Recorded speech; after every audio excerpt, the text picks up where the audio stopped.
Señora Pontón, turno agora para o Grupo Parlamentario da Alternativa Galega de Esquerda. Señor Fernández Calviño, ten a palabra. Gracias, señora presidenta. En primeiro lugar, agradecerlle ao conselleiro a súa presencia para dar conta dos orzamentos dos que eu vou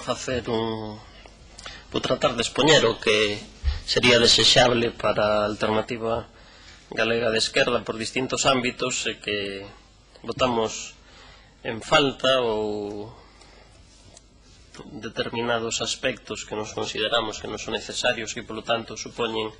un gasto inútil que debería servir para outro tipo de aspectos, non? En primeiro lugar, falando de política de medio ambiente, nos botamos en falta a previsión por parte do goberno galego da posible declaración de novos parques naturais, unha figura que nos entendemos que pode ser moi beneficiosa para determinados lugares onde xa a propia Xunta de Galicia estima que deben ser protegidos por estar na propia rede Natura. Un ano máis, volvésenos a falar aquí do plan director da rede Natura, que sigue sin existir, non sei eu se isto vai ser un tema de debate anual, xa que en ningún momento podemos, ainda non o temos, xa se prometeu ano pasado, volvese a prometer aquí e nos danos a sensación de que en realidade o tema da protección ambiental e do que é a xestión dos recursos naturais que non se toma verdadeiramente en serio por parte da Consellería. Por outro lado, desde aquí gustaríanos instar cando menos o estudio e para a declaración de 3 parques naturais que para nós son imprescindibles. Un deles é o sería o posible parque natural da Serra do Courel, do que xa se falou neste Parlamento, ou do propio Montepindo, que son dos lugares que para nós deben ser obxecto de unha posible declaración de parque natural para mellorar a súa protección e incluso para mellorar as posibilidades de desenvolvemento asociadas ao que sería este tipo de figura. E por outro lado, nos gustaríanos tamén que o que é o teito de Galiza, que é o macizo de Trevinca, que está absolutamente ameazado neste momento pola minería brutal que se desenvolve no concello de Carballo de Valdeorras, pois nos consideramos que a Xunta de Galiza, a través dunha posible declaración de parque natural, debería deixar claro que o teito o galego e os seus ecosistemas asociados pois debe quedar claro que son lugares intocables cos que non se pode especular nin facer negocio. Este ano eu constatei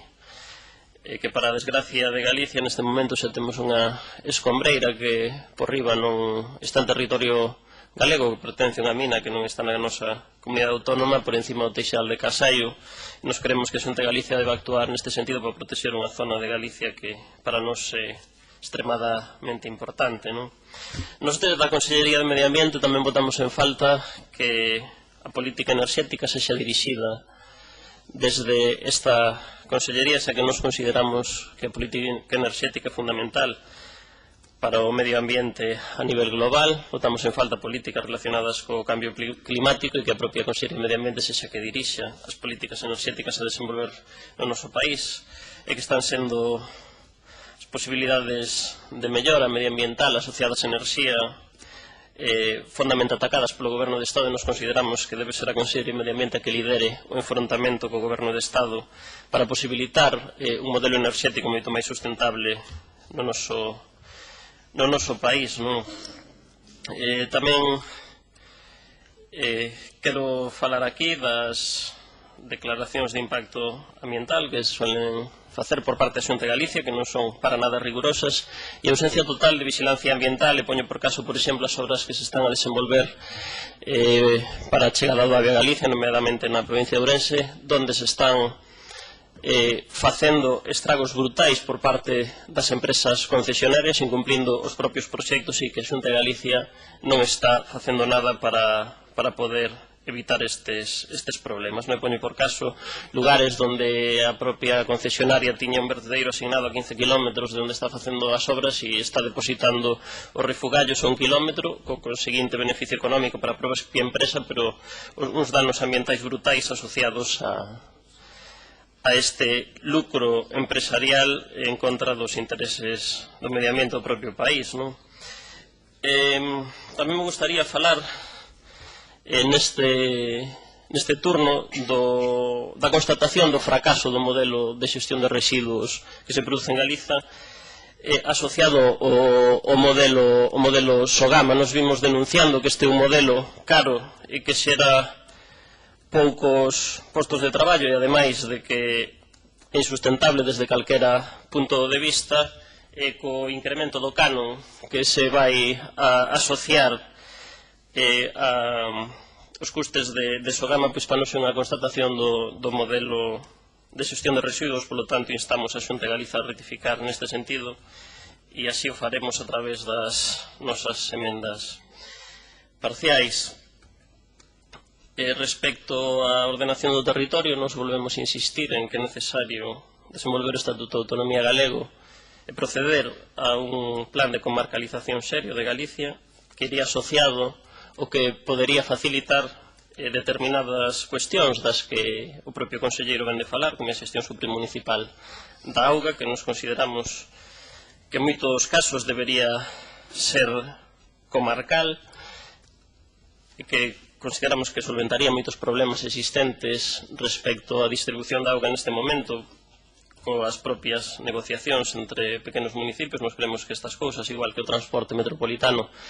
deben ser unha competencia comarcal, igual que pode ser o desenvolvemento de solo empresarial ou cubrir as necesidades de vivenda. Nos consideramos que a creación ou o artellamento dun modelo comarcal en Galiza, tal como establece o Estatuto de Autonomía, que podería contribuir de xeito significativo a evitar esos localismos que moitas veces impiden unha xestión adecuada de determinadas cuestións, como poden ser a xestión da auga ou do transporte. A respecto das infraestructuras, nos seguimos botando en falta unha aposta clara polo que o ferrocarril. Nós non vamos a reiterar aquí os argumentos que xa se deron ano pasado, se viñeron dando durante todo este ano. Nós tamén, neste sentido, votamos en falta que o ferrocarril pois pase polo aeroporto de Lavacolla, que para nos contribuiría de xeito sustancial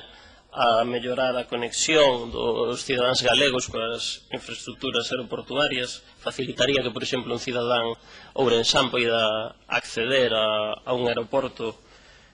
desde a súa propia cidade, ou mellor con sistemas que permitisen incluso facturar desde a propia estación de tren, e polo tanto votamos en falta que a Xunta de Galiza pois nin tan siquiera contemple un estudio desta posibilidade que existe en un montón de países europeos onde os aeroportos están conectados perfectamente por ferrocarril coas distintas cidades e coas distintas vilas, que para nós sería unha política aeroportuaria adecuada. Para nós, cando falamos de aeroportos, o máis importante é achegar os aeroportos á cidadanía. Polo tanto, nós consideramos que a Xunta de Galiza debe facer unha aposta importante neste sentido. Nos consideramos que tamén as infraestructuras que temos neste momento necesitan uns traballos de mantemento importantes. Vemos en moitas zonas que non existe un mantemento adecuado. Fálase, por exemplo, en Ourense de conectar o polígono San Cibrao das Viñas mediante a autoestrada coa estrada Ourense coa autoestrada Ourense-Madrid, e, sin embargo, cando falas cos veciños que traballan neste polígono, que demandan que os accesos actuais estén nunhas condicións bastante mellores, e que neste momento están nunhas condicións bastante lamentables. Nos, nese sentido, queremos que a Xunta de Galicia priorice o mantemento do que xa temos frente a novas obras que en moitos casos son contestadas socialmente e que nos consideramos innecesarias. Nos tamén neste sentido consideramos que a prioridade debe ser rematar as obras que xa están iniciadas e non embarcarse en novos proxectos que en moitos casos, como xa falei, son moi contestados socialmente. Nos estamos de acordo con que se deben mellorar os accesos ao polígono de San Cibrao das Viñas en Ourense, pero non co proxecto que se propuxo ata agora, que está moi contestado socialmente e que nos consideramos que, tal como está planificado, non vai a solucionar ningún problema, sino que os transportistas van a seguir utilizando as vías actuales e non a que está prevista. O mesmo podemos dicir da ampliación da Ponte de Rande, absolutamente innecesaria, ou do desdoblamento da vía rápida do Morrazo. Nos creemos que esos recursos se deben priorizar para rematar obras que están iniciadas desde hai tempo e que non somos capaces de rematar. Tamén nos creemos que determinadas autoestradas que prevé o Estado como alternativas, por exemplo, a P9 entre Pontevedra e Vigo, nos consideramos que a Xunta de Galicia debe pular por que non se leven a cabo e simplemente que presionar o Estado para que con ese diñeiro rescate a propia AP9 e que liberaría bastantes recursos, por certo, da Consellería de Medio Ambiente, Territorio e Infraestructuras.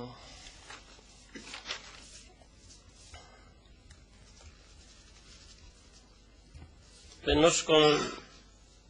constatamos que respecto á mobilidade no último ano perdemos moitas liñas de bus e de tren e consideramos que a Xunta de Galicia debe facer unha política seria. Nos consideramos que o transporte a nivel de toda Galiza debe facerse fundamentalmente a través dunha empresa pública de transporte como existe en determinadas rexións europeas onde todo o que é o sistema de transporte, sexa vía ferries, tren ou autobús, está ligado a unha empresa estatal onde poden participar empresas privadas, pero que garantice que zonas onde desde o punto de vista empresarial non son rentables e polo tanto prescindibles, pero desde o punto de vista social son necesarias, e nos consideramos que mediante esta fórmula dunha grande empresa pública se podería compensar os costes asociados de determinadas zonas cos beneficios de outras.